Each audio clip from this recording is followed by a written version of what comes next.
दरख्त भी गाउंदे ने, पशु भी गाउंदे ने, पंछी भी गाउंदे ने, पौन पानी बैसंतर भी गाउंदे ने। हर कोई वाहिगुरू नूं ही गाउंदा।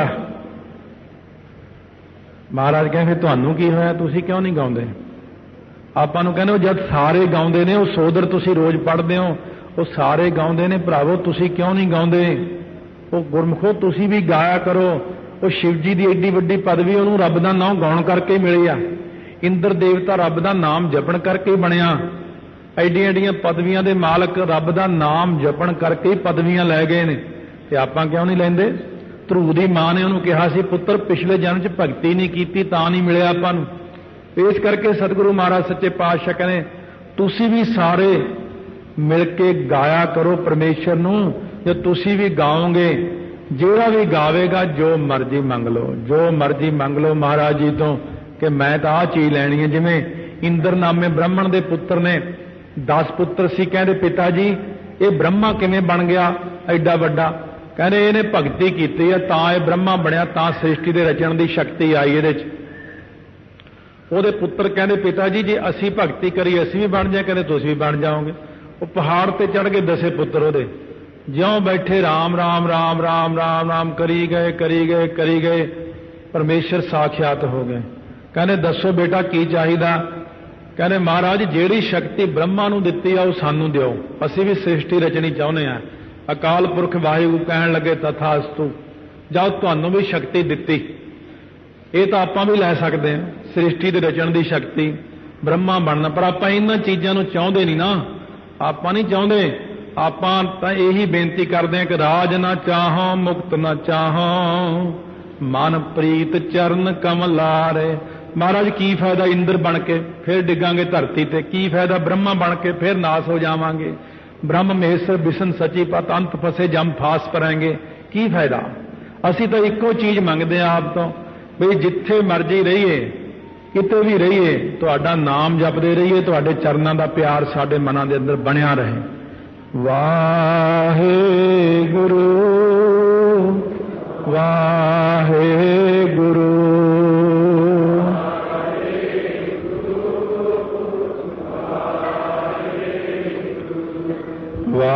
वाहिगुरू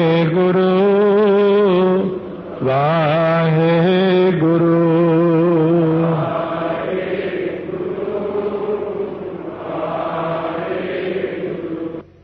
और जोधा हुंदा जिहड़ा सैकड़ियां नाल लड़ के जित प्राप्त कर लवे। महाबली कल्ला ही 10,000 नाल लड़ के फिर जित प्राप्त कर लवे, उन्होंने महाबली कहते हैं। ते सूरमा जिहड़ा अणगिणत नाल लड़ के उन्होंने मार के फिर जित जावे, उन्होंने कहते सूरमा। जोधे वो ने जिहड़े अपने आप को कुसंगत तो बचा के रखते हैं। महाबली वो ने जिहड़े 10 इंद्रियां नूं काबू च कर लैंदे ने। सूरमे वो ने जिहड़े अपने मन नूं जित लैंदे ने। फाहे काटे मिटे गवन फतह भई मन जीत। मन नूं जितण करके फतेह हो गई इन्हां सूरमियां दी। महाराज सच्चे पातशाह फरमाउंदे ने जाको हर रंग लागो इस युग में सो कहीयत है सूरा। अपने मन नूं जितण वाला ही सूरमा गिणिया जांदा है, महाबली योधा गिणिया जांदा है। ये भी सारे तुहानूं गाउंदे ने, योधे भी गाउंदे ने, महाबली भी गाउंदे ने, सूरमे भी तुहानूं गाउंदे ने। कोई तां योधा पुणा मंगदा, कोई कहना मैं कल्ला ही लड़ा। भाई उदय सिंह ने जिवें बेनती कीती सी महाराज नूं, महाराज मैनूं कल्ले नूं गल बख्शो इन्ना। महाराज कहने चंगा जद तक असीं चमकौर साहब नहीं पहुंचते तू कल्ला ही रोक के रखेगा फौजां नूं। इस तरह भाई उदय सिंह उत्थे लड़दे शहीद होए। दारा खाणी चारे चारे खाणियां अंडे जेरज सेतज उत्पुज, चारे खाणियां गाउंदियां ने। अंडे आंडियां तो पैदा होने वाले जिहड़े ने जीव, काग भसुंड आदक गरुड़, इन्हां ने भी गाया, पर पंछियां ने भी गाया। ये नहीं कि आंडियां तो पैदा होने वाले ने किसी ने गाया नहीं। फिर जिहड़े जेरज जेर तो पैदा होंदे ने जीव आदक, ये तो सारे गाउंदे ही गाउंदे ने। सेतज कई मुड़के तो ही पैदा होए ने। वो जिहड़े मुड़के तो पैदा होए ने, महोदर जिहड़ा हनुमान का पुत्र सी, हनुमान का मुड़का ही डिग्या सी समुंदर के अंदर। वो मुड़का जिहड़ा सी मच्छी ने निगल लिया, ਉਹਦੇ ਕਰਕੇ ਮਹੋਦਰ ਪੈਦਾ ਹੋਇਆ ਉਹਦੇ ਤੋਂ, ਉਹਨੇ ਵੀ ਪਰਮੇਸ਼ਰ ਨੂੰ ਗਾਇਆ। ਇਉਂ ਜਿਹੜੇ ਮੁੜ ਕੇ ਤੋਂ ਵੀ ਪੈਦਾ ਹੋ ਗਏ ਉਹਨੇ ਵੀ ਤੈਨੂੰ ਗਾਇਆ। ਚਾਰੇ ਖਾਣੀਆਂ ਦਾ ਨਾਮ ਹੈ। ਇਹ ਉਦਭੁਜ ਧਰਤੀ ਵਿੱਚੋਂ ਪੈਦਾ ਹੋਣ ਵਾਲੇ ਦਰਖਤ ਨੇ, ਇਹ ਸਾਰੇ ਬੂਟੇ ਨੇ, ਇਹ ਬਨਸਪਤੀ ਹੈ, ਇਹ ਵੀ ਤੈਨੂੰ ਗਾਉਂਦੀ ਹੈ। ਫਿਰ ਜਿਹੜੇ ਉੱਪਰਲੀ ਧਰਤੀ ਹੈ ਸਵਰਗਾਂ ਦੀ, ਉਹਦੇ ਜਿਹੜੇ ਕਲਪਤਰ ਬ੍ਰਿਛ ਆਦਿਕ ਨੇ, ਸੋ ਉਹ ਵੀ ਤੈਨੂੰ ਗਾਉਂਦੇ ਨੇ। ਇਹ ਨਹੀਂ ਕਿ ਇੱਥੇ ਹੀ ਹੈ ਸਾਰਾ ਕੁਝ। ਜਦੋਂ ਵੀ ਸੋਚਣਾ ਵੱਡਾ ਸੋਚਣਾ, ਛੋਟਾ ਨਹੀਂ। ਧਰਤੀ ਬਾਰੇ ਨਹੀਂ ਇਕੱਲੀ ਸੋਚਣਾ। ਗੁਰਬਾਣੀ ਅੰਦਰ ਜਦੋਂ ਵੀ ਕੁਝ ਆਉਂਦਾ ਹੈ ਉਦੋਂ ਬ੍ਰਹਮ ਸਾਰਾ ਬ੍ਰਹਿਮੰਡ ਹੀ ਆਉਂਦਾ। ਹੁਣ ਆਪ ਹੀ ਕਹਿਣ ਲੱਗੇ ਨੇ, ਗਾਵ ਹੈ ਖੰਡ, ਖੰਡ ਜਿਹੜੇ ਨੇ 9 ਖੰਡ ਧਰਤੀ ਦੇ। ਸੋ ਇਸੇ ਪ੍ਰਕਾਰ ਕੁਰੂ ਖੰਡ, ਇਲਾਬ੍ਰਤ ਖੰਡ, ਭਾਰਤ ਖੰਡ, ਅੱਜ ਜਿੱਥੇ ਆਪਾਂ ਰਹਿੰਦੇ ਭਾਰਤ ਖੰਡ ਹੈ। ਸੋ ਇਸ ਪ੍ਰਕਾਰ ਇਹ ਜਿਹੜੇ 9 ਖੰਡਾਂ, 9 ਖੰਡ ਗਾਉਂਦੇ ਨੇ, 9 ਖੰਡਾਂ ਵਿੱਚ ਰਹਿਣ ਵਾਲੇ ਗਾਉਂਦੇ ਨੇ। ਮੰਡਲ, ਇਹ ਮੰਡਲ ਜਿਹੜਾ ਹੁੰਦਾ 400 ਕੋਹ ਦਾ ਹੁੰਦਾ। ਚਾਰੇ ਪਾਸੇ ਨੂੰ ਧਰਤੀ ਜਿੰਨੀ ਗਈ 400 ਕੋਹ ਦੀ ਗਿਣ ਕੇ ਇੱਕ ਮੰਡਲ ਬਣ ਗਿਆ। ਵਰ ਭੰਡਾ, ਵੱਡਾ ਭਾਂਡਾ ਬ੍ਰਹਿਮੰਡ ਦਾ, 21 ਪੁਰੀਆਂ ਆਉਂਦੀਆਂ ਜਿਹਦੇ 'ਚ। ਸਾਡੀ ਧਰਤੀ ਦੇ ਕੁੱਲ 9 ਖੰਡ, 7 ਪਤਾਲ, 7 ਆਕਾਸ਼, 7 ਦੀਪ। ਇੰਨਾ ਵੱਡਾ ਹੁੰਦਾ ਬ੍ਰਹਿਮੰਡ, ਇੱਕ ਬ੍ਰਹਿਮੰਡ। ਹੁਣ ਇਹ ਦੇਖ ਲਓ ਵੀ 7 ਆਕਾਸ਼, 7 ਪਤਾਲ ਹੋ ਗਏ। 7 ਉੱਪਰ 7 ਆਕਾਸ਼ ਨੇ, 7 ਥੱਲੇ 7 ਪਤਾਲ ਨੇ। ਅਤਲ, ਬਿਤਲ, ਸੁਤਲ, ਤਲਾਤਲ, ਰਸਾਤਲ, ਮਹਾਤਲ, ਪਤਾਲ, ਇਹ ਥੱਲੇ ਆ ਸਾਡੇ।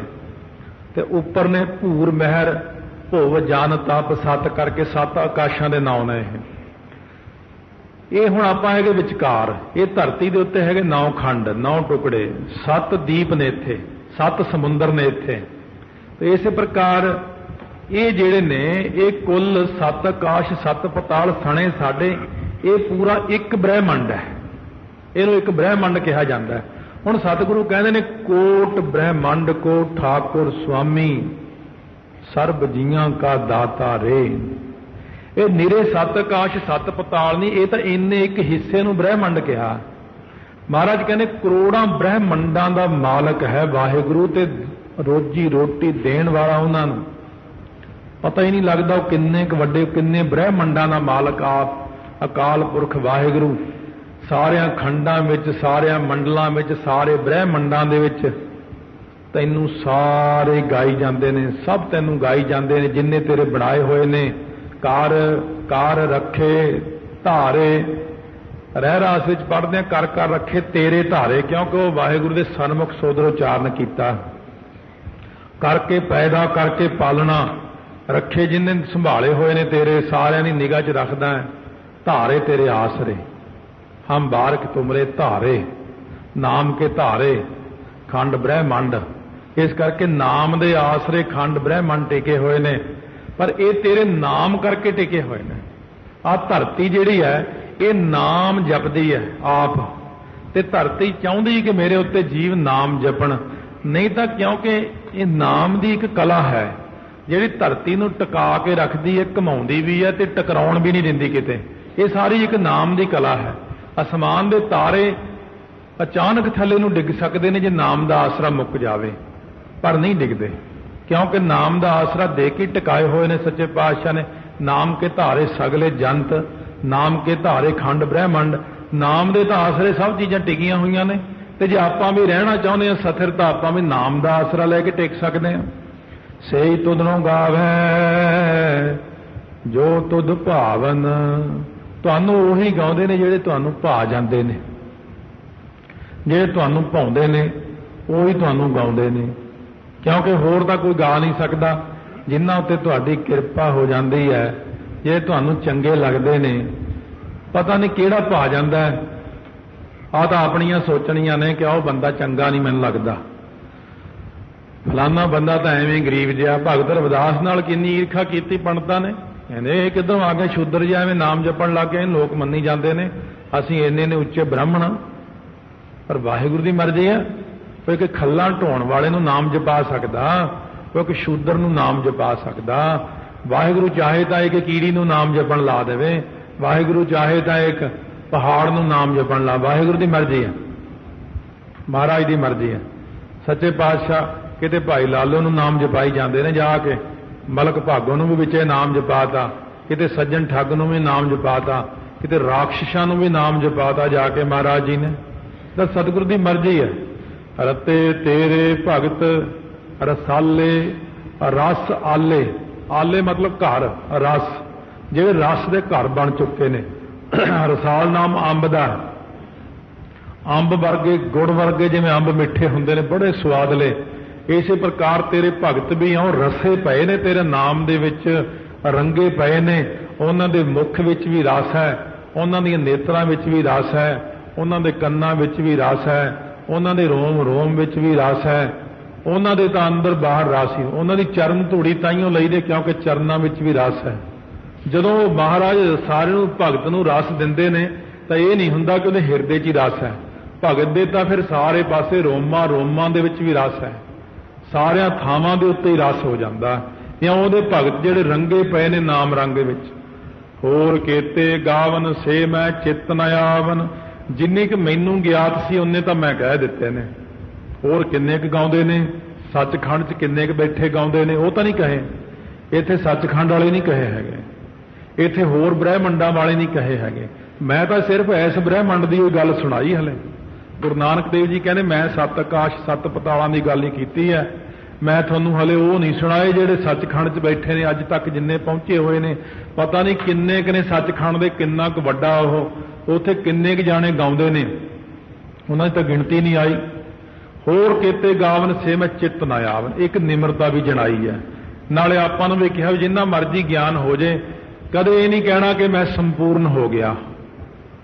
अजे तां आपां नूं सिक्ख्या दे रहे हैं महाराज, तुहानूं पता की नहीं, तुहानूं सब कुछ पता है, पर फिर भी सच्चे पातशाह कहने से मैं चित्त ना आवन, कहने मैं अकाल पुरख अगे निमरता जनाई है, तुसी भी जनाया करो।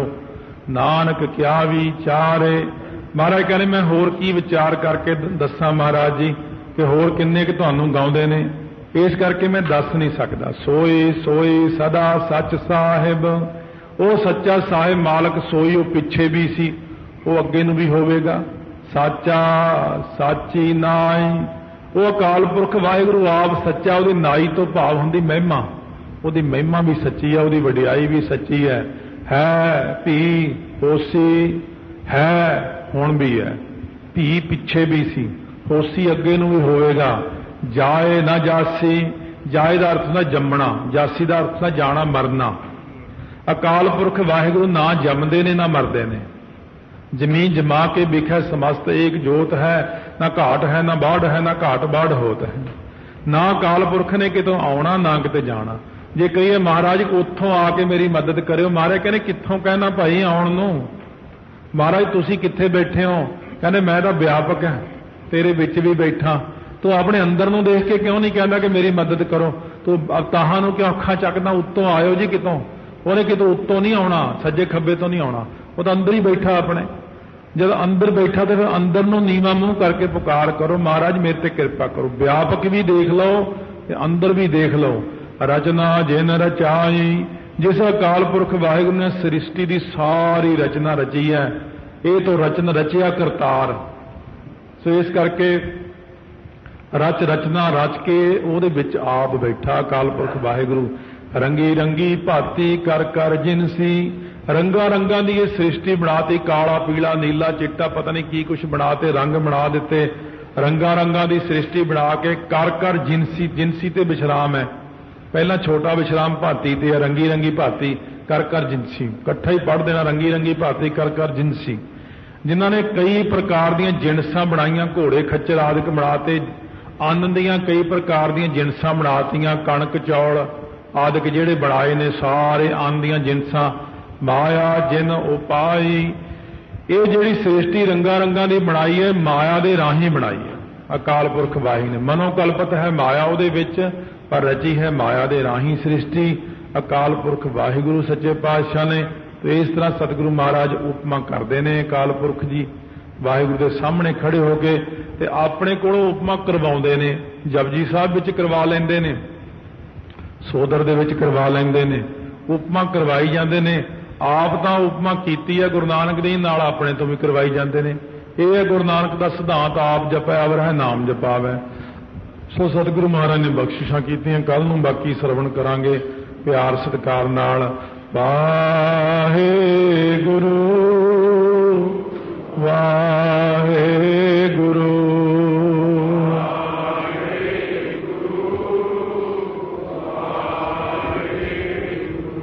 ਵਾਹਿਗੁਰੂ ਵਾਹਿਗੁਰੂ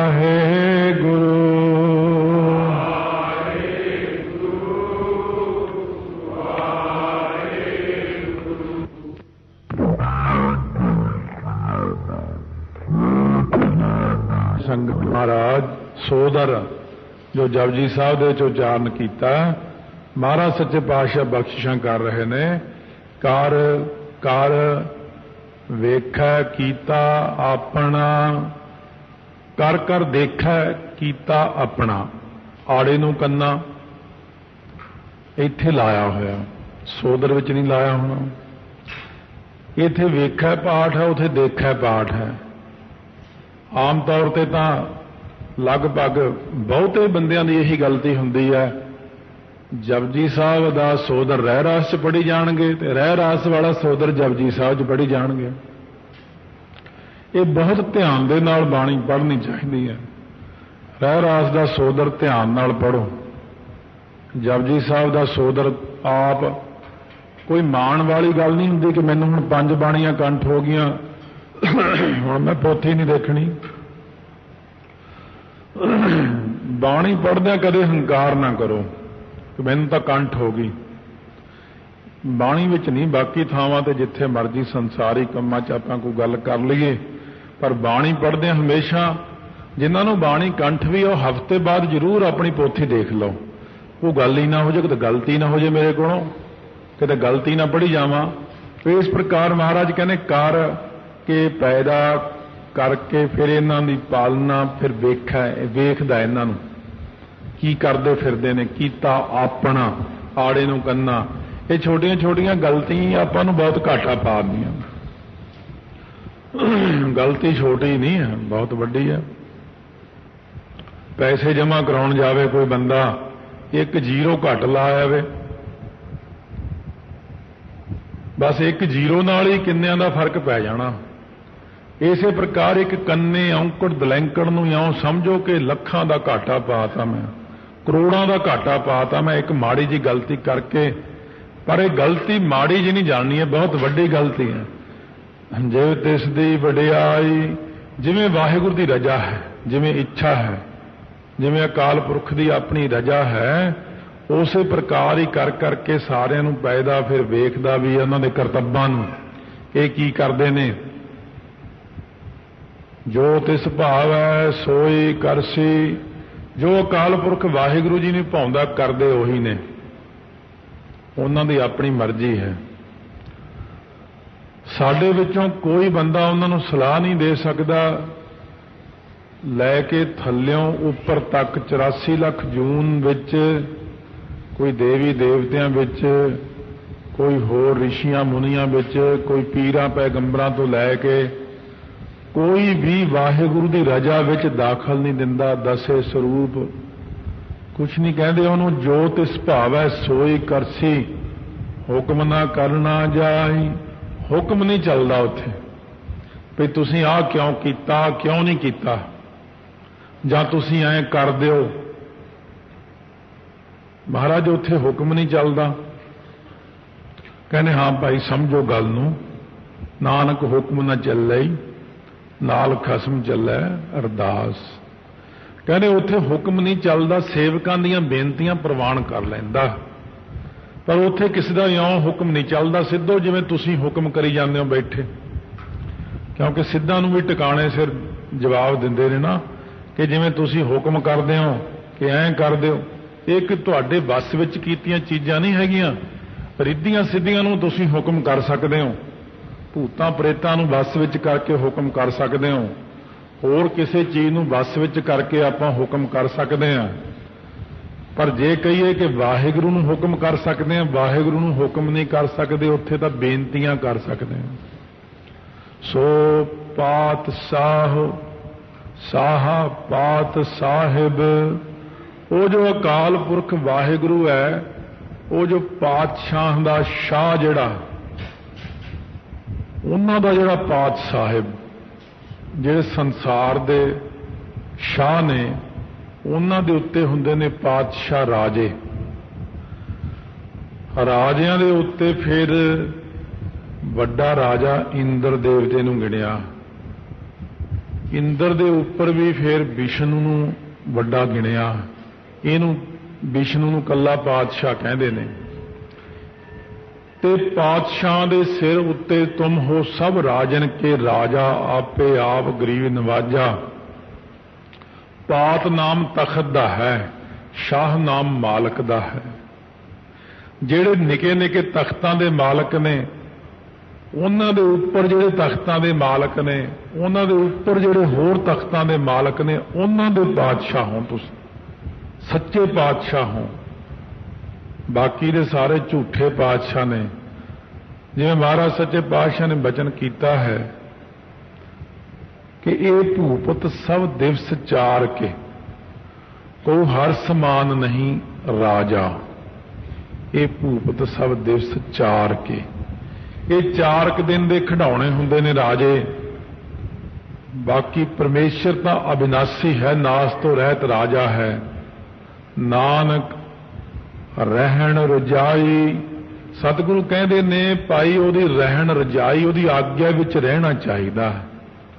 ਵਾਹਿਗੁਰੂ ਦੇ ਹੁਕਮ ਵਿੱਚ, ਰਜਾ ਵਿੱਚ ਚੱਲੋ, ਫਿਰ ਤੁਸੀਂ ਵੀ ਪਾਤਸ਼ਾਹ ਬਣ ਜਾਓਗੇ, ਫਿਰ ਉਹਦਾ ਰੂਪ ਬਣ ਜਾਓਗੇ। ਵਾਹਿਗੁਰੂ ਦੇ ਹੁਕਮ ਵਿੱਚ ਚੱਲਣਾ ਸਿੱਖੋ। ਜੇ ਨਹੀਂ ਸਿੱਖਿਆ, ਅਰਦਾਸ ਵੀ ਕਰੋ, ਮਹਾਰਾਜ ਅਸੀਂ ਤਾਂ ਬਚਪਨ ਤੋਂ ਆਪਣੀਆਂ ਮਨਮਾਨੀਆਂ ਹੀ ਕੀਤੀਆਂ ਨੇ, ਸਾਨੂੰ ਆਪਣੀ ਰਜਾ ਵਿੱਚ ਰਹਿਣ ਦਾ ਬਲ ਦਿਓ। ਅਸੀਂ ਤੁਹਾਡੀ ਰਜਾ ਤੋਂ ਬਾਹਰ ਜਾਣਾ ਪਸੰਦ ਕਰਦੇ ਹਾਂ, ਪਰ ਆਪ ਜੀ ਸਾਡੇ ਤੇ ਕਿਰਪਾ ਕਰੋ, ਅਸੀਂ ਰਜਾ ਵਿੱਚ ਚੱਲ ਸਕੀਏ। ਆਪ ਜੀ ਦੀ 28ਵੀਂ ਪੌੜੀ ਵਿੱਚ ਮਹਾਰਾਜ ਜੀ ਬਖਸ਼ਿਸ਼ ਕਰਦੇ ਨੇ, ਮੁੰਦਾ ਸੰਤੋਖ ਸਰਮ ਪਤ ਝੋਲੀ, ਧਿਆਨ ਕੀ ਕਰਹਿ ਵਿਭੂਤ। ਹੁਣ ਸਿੱਧਾ ਨੇ ਕਿਹਾ ਕਿ ਮਹਾਰਾਜ ਜੇ ਤੁਸੀਂ ਸਾਡੇ ਪੰਥ ਨੂੰ ਗ੍ਰਹਿਣ ਕਰ ਲਓ ਨਾ, ਇਸ ਵਕਤ ਅਸੀਂ ਸਾਰਿਆਂ ਨਾਲੋਂ ਸ਼੍ਰੋਮਣੀ ਹੈ, ਦੁਨੀਆ ਸਾਨੂੰ ਮੰਨਦੀ ਹੈ। ਜੇ ਤੁਸੀਂ ਵੀ ਸਾਡਾ ਪੰਥ ਗ੍ਰਹਿਣ ਕਰ ਲਓ, ਕੰਨਾਂ 'ਚ ਮੁੰਦਰਾਂ ਪਾ ਲਓ, ਇਹ ਚੀਪੀ ਪਕੜ ਲਓ ਹੱਥ ਵਿੱਚ, ਗਿੱਟਿਆਂ ਤੱਕ ਖਿੰਥਾ ਪਹਿਨ ਲਵੋ ਤੇ ਵਿਭੂਤੀ ਮਲ ਲਓ ਸਰੀਰ ਨੂੰ, ਇਸੇ ਪ੍ਰਕਾਰ ਆਪਣੇ ਕੋਲੇ ਜਿਹੜੀ ਝੋਲੀ ਪਕੜ ਲਵੋ ਮੰਗਣ ਵਾਸਤੇ, ਇੱਕ ਬਿੰਗਾ ਟੇਢਾ ਜਾਂ ਡੰਡਾ ਫੜਿਆ ਹੁੰਦਾ ਜੋਗੀਆਂ ਕੋਲ, ਕਹਿੰਦੇ ਡੰਡਾ ਪਕੜ ਲਓ। ਸਾਡਾ ਜਿਹੜਾ ਸਾਰਿਆਂ ਨਾਲੋਂ 12 ਪੰਥਾਂ ਵਿੱਚੋਂ ਸ਼੍ਰੋਮਣੀ ਪੰਥ ਹੈ, ਆਈ ਪੰਥ ਕਹਿੰਦੇ ਨੇ ਉਹਨੂੰ, ਇਹਨੂੰ ਗ੍ਰਹਿਣ ਕਰ ਲਵੋ। ਜੋਗੀਆਂ ਦੇ 12 ਪੰਥ ਨੇ, ਜਿਹੜੇ ਪਹਿਲਾਂ 11 ਸੀ ਇਹਨਾਂ ਦੇ। ਸੋ ਇੱਕ ਇਸਤਰੀ ਨੇ ਗੋਰਖ ਨੂੰ ਕਿਹਾ ਕਿ ਮੈਂ ਤੁਹਾਡੇ ਨਾਲ ਸ਼ਾਦੀ ਕਰਨਾ ਚਾਹੁੰਦੀ ਹਾਂ। ਗੋਰਖ ਕਹਿਣ ਲੱਗਾ ਮੈਂ ਤਾਂ ਜਤੀ ਹਾਂ, ਮੈਂ ਸ਼ਾਦੀ ਨਹੀਂ ਕਰ ਸਕਦਾ। ਉਹ ਕਹਿਣ ਲੱਗੀ ਮੈਂ ਸਿਰਫ ਇੰਨੀ ਇੱਛਾ ਕਿ ਮੇਰੇ ਪੁੱਤਰ ਹੋਵੇ ਔਰ ਦੁਨੀਆ 'ਚ ਮੇਰਾ ਨਾਂ ਰਹਿ ਜਾਵੇ। ਗੋਰਖ ਜੀ ਕਹਿਣ ਲੱਗੇ ਤੂੰ ਸਿਰਫ ਨਾਂ ਹੀ ਰਖਾਉਣਾ ਨਾ ਆਪਣਾ, ਤੈਨੂੰ ਪੁੱਤਰ ਦਾ ਕੀ ਮਤਲਬ ਹੈ? ਤਾਂ ਤੇਰੇ ਨਾਂ ਤੇ ਮੈਂ ਪੰਥ ਚਲਾ ਦਿੰਦਾ, ਐਸਾ ਪੰਥ ਚਲਾਵਾਂਗਾ ਕਿ ਤੇਰਾ ਦੁਨੀਆ 'ਚ ਨਾਂ ਰਹੇਗਾ। ਉਹ ਹੈ ਆਈ, ਉਹਦਾ ਨਾਂ ਹੈ ਆਈ ਪੰਥ। ਇਹਦਾ ਨਾਂ ਆਈ ਦਾ ਮਤਲਬ ਆਇਆ, ਜਿਵੇਂ ਮਾਂ ਨੂੰ ਕਹਿੰਦੇ ਨੇ, ਇਸੇ ਪ੍ਰਕਾਰ ਇਹ ਆਈ ਪੰਥ ਹੈ। ਮਹਾਰਾਜ ਜੀ ਇਹ ਪੰਥ ਗ੍ਰਹਿਣ ਕਰ ਲਓ। ਆ ਸਗਲ ਜਮਾਤੀ ਜਿਹੜੇ ਤੁਹਾਡੇ ਬਣ ਜਾਣਗੇ ਸਾਥੀ, ਆ ਸਾਰੇ ਤੁਹਾਡੇ ਅਧੀਨ ਹੋ ਜਾਣਗੇ। ਮਹਾਰਾਜ ਸੱਚੇ ਪਾਤਸ਼ਾਹ ਨੇ ਉਹਨੂੰ ਇੱਕ ਪ੍ਰਸ਼ਨ ਕੀਤਾ, ਕਹਿੰਦੇ ਦੱਸੋ ਮੈਨੂੰ ਇਹ ਗੱਲ ਵੀ ਇਹ ਵੇਦਾਂ ਵਿੱਚ ਕਿੱਥੇ ਲਿਖਿਆ ਹੋਇਆ ਤੁਹਾਡਾ ਯੋਗ ਮਤ? ਗ੍ਰੰਥਾਂ ਵਿੱਚ ਤਾਂ ਕਿਤੇ ਨਹੀਂ। ਗ੍ਰੰਥਾਂ ਵਿੱਚ ਤਾਂ ਲਿਖਿਆ ਹੋਇਆ ਪ੍ਰਾਣਾਯਾਮ ਕਰਨਾ, ਪ੍ਰਤਿਹਾਰ ਕਰਨਾ, ਧਿਆਨ ਧਾਰਨਾ, ਸਮਾਧੀ, ਯਮ, ਨੇਮ, ਆਸਣ, ਇਹ 8 ਪ੍ਰਕਾਰ ਦਾ ਯੋਗ ਹੈ ਵੇਦਾਂ ਦੇ ਵਿੱਚ। ਉਸ ਯੋਗ ਨੂੰ ਤਾਂ ਅਸੀਂ ਮੰਨਦੇ ਹਾਂ, ਪਰ ਆਹ ਜਿਹੜਾ ਇਹ ਤੁਹਾਡਾ ਮੈਨੂੰ ਯੋਗ ਨਹੀਂ ਸਮਝ ਲੱਗਿਆ ਵੀ ਪਿੰਡੇ ਤੇ ਸਵਾਹ ਮਲ ਲਈ, ਝੋਲੀ ਜੀ ਪਾ ਲਈ, ਖਫਣੀ ਜੀ ਪਾ ਕੇ ਮੰਗਣ ਤੁਰ ਪਏ, ਘਰਾਂ ਘਰਾਂ 'ਚ ਰੋਟੀਆਂ ਮੰਗ ਕੇ ਖਾ ਲਈਆਂ।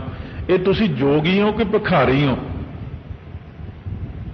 ਸਾਰੇ ਥਾਂ ਤੇ ਮੰਗਦੇ ਫਿਰਦੇ ਹੋ, ਉੱਥੇ ਰੋਟੀ ਲੈ ਕੇ ਖਾ ਲਈ, ਫਿਰ ਬਹਿ ਕੇ ਗੱਲਾਂ ਕਰਨਗੇ, ਉਹ ਫਲਾਣੇ ਘਰ ਰੋਟੀ ਬੜੀ ਸਵਾਦ ਸੀ, ਉਹ ਫਲਾਨੀ ਮਾਈ ਨੇ ਤਾਂ ਬੇਹੀ ਰੋਟੀ ਦਿੱਤੀ, ਉਹ ਫਲਾਨਿਆਂ ਨੇ ਤਾਂ ਗਾਲਾਂ ਹੀ ਕੱਢੀਆਂ, ਫਲਾਣੇ ਥਾਂ ਖੀਰ ਮਿਲੀ। ਫਿਰ ਤੁਹਾਡੀ ਸੁਰਤੀ ਐਂ ਟਿਕੀ ਰਹਿੰਦੀ ਹੈ। ਫਿਰ ਮੁੜ ਮੁੜ ਕੇ ਸੰਸਾਰ ਦੇ ਜੀਵਾਂ ਕੋਲ ਜਾ ਕੇ ਮਾਈ ਮੰਗਤ ਤ੍ਰੈ ਲੁਭਾਵਤ, ਮਾਈ ਕਹਿ ਕੇ ਮੰਗਦੇ ਹੋ, ਇਸਤਰੀ ਜਾਣ ਕੇ ਲੁਭਾਏ ਮਾਨ ਹੋ ਜਨੇ। ਇਹ ਤੁਹਾਡੀ ਕਾਹਦੇ ਜੋਗੀ ਪੁਣੇ? ਮੈਨੂੰ ਤਾਂ ਕੋਈ ਤੁਹਾਡੀ ਜੋਗੀ ਪੁਣੇ ਦੀ ਸਮਝ ਲੱਗੀ ਹੈ। ਤਾਂ ਸਤਿਗੁਰੂ ਮਹਾਰਾਜ ਕਹਿੰਦੇ ਅੱਛਾ ਆਓ ਫਿਰ ਮੈਂ ਤੁਹਾਨੂੰ ਅੰਤਰੀਵ ਜਿਹੜੇ ਨੇ ਨਾ ਤੁਹਾਡੇ ਦੁੱਖਣ ਰੂਪ ਨੂੰ ਭੂਖਣ ਰੂਪ ਕਰਕੇ ਤੁਹਾਨੂੰ ਕਹਿਣਾ ਕਿ ਅਸੀਂ ਤਾਂ ਪਹਿਲਾਂ ਹੀ ਸਾਰਾ ਕੁਝ ਪਹਿਨਿਆ ਹੋਇਆ, ਮੁੰਦਰਾਂ ਪਾਈਆਂ ਹੋਈਆਂ ਕੰਨਾਂ ਵਿੱਚ। ਮਹਾਰਾਜ ਮੁੰਦਰਾਂ ਦਿਖਦੀਆਂ ਤਾਂ ਹੈ ਨਹੀਂ। ਤਾਂ ਮਹਾਰਾਜ ਸੱਚੇ ਪਾਤਸ਼ਾਹ ਕਹਿੰਦੇ ਮੁੰਦਾ ਸੰਤੋਖ, ਸੰਤੋਖ ਦੀਆਂ ਮੁੰਦਰਾਂ ਪਹਿਨੀਆਂ ਹੋਈਆਂ ਨੇ। ਸੰਤੋਖ ਰੱਖਣਾ ਨਾ ਜਿਹੜਾ, ਇਹੀ ਮੁੰਦਰਾ ਹੈ। ਅਥਵਾ ਤੀਜੇ ਪਾਤਸ਼ਾਹ ਮਹਾਰਾਜ ਕਹਿੰਦੇ ਸਰਮੈ ਦੀਆਂ ਮੁੰਦਰਾਂ ਪਾਏ ਜੋਗੀ। ਉੱਥੇ ਮਹਾਰਾਜ ਨੇ ਸਰਮੈ ਦੀਆਂ ਮੁੰਦਰਾਂ ਭਾਵ ਸ਼ਰਮ ਰੱਖਣੀ ਜਿਹੜੀ ਹੈ, ਇਹੀ ਮੁੰਦਰਾਂ ਪਾਉਣੀਆਂ ਆਪਣੇ ਕੰਨਾਂ ਦੇ ਵਿੱਚ। ਮਹਾਰਾਜ ਮੁੰਦਰਾਂ ਦੋ ਹੁੰਦੀਆਂ ਤਾਂ ਸਤਿਗੁਰੂ ਕਹਿੰਦੇ ਮੁੰਦਾ ਸੰਤੋਖ ਸ਼ਰਮ। ਸੰਤੋਖ ਅਤੇ ਸ਼ਰਮ ਦੀਆਂ ਦੋ ਮੁੰਦਰਾਂ ਆਪਣੇ ਕੰਨਾਂ 'ਚ ਪਹਿਨ ਲਓ।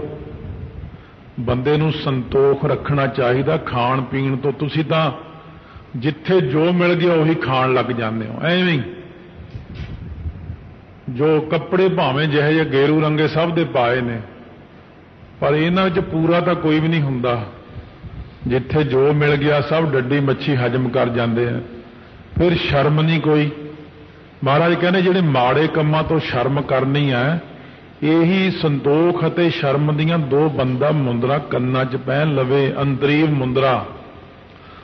ਪਤ, ਪਤ ਹੁੰਦਾ ਬਰਤਨ, ਪੱਤਰਕਾ, ਇਹ ਜਿਹੜੀ ਚਿੱਪੀ ਫੜੀ ਹੁੰਦੀ ਹੈ। ਤੀਜੇ ਪਾਤਸ਼ਾਹ ਦੇ ਸ਼ਬਦ ਹੈ ਪੱਤਰਕਾ ਕਰੋ ਵਿਚਾਰ ਰੇ।